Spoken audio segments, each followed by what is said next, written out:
I mean, I guess what I would say overall is with the VA employee, look, if you feel like you're working in a job that's, you're given accommodations, you're put aside, you're getting benefits that a normal person wouldn't get.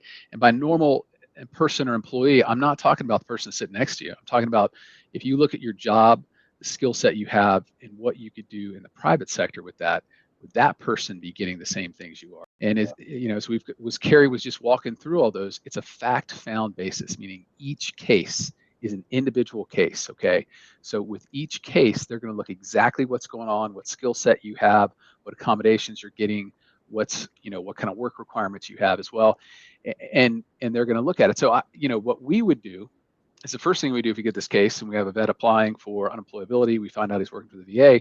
We want to see what the CMP exams say. Do they give limitations, and are those limitations reasonable? If a guy can only sit for 5 minutes, has to stand for 10 minutes, has to walk around for 20 minutes, as an employer, that's not somebody I think I could employ because they would disrupt everybody else around them. Maybe in the VA they could do that, but as a private sector, I would have trouble with that as a boss. And so those are the things we look at, and then we don't always do this, but we might consult a vocational expert and say, okay, look at this person's job requirements, their skill set, and then all these problems they have because of their disabilities. Would they be able to do something that they're doing now in the private sector?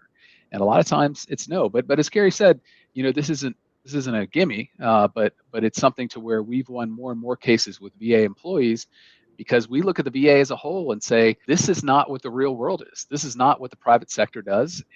And we don't think they could probably work somewhere, even if, as Carrie said, they competitively won the job. I think there's another, I don't know, I'd call it an 800-pound gorilla in the room, but maybe a 400-pound one. In today's VA, at least, the vast majority of the workforce is working at home. Yeah.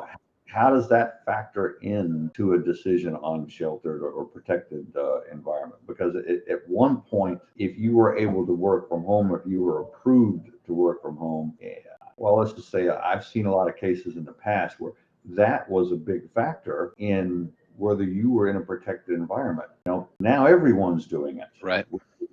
As just as standard as SOP. You got board judges, and everybody's working from home. So how does that factor into the people that had to work at home because of disability? I've seen plenty of those cases.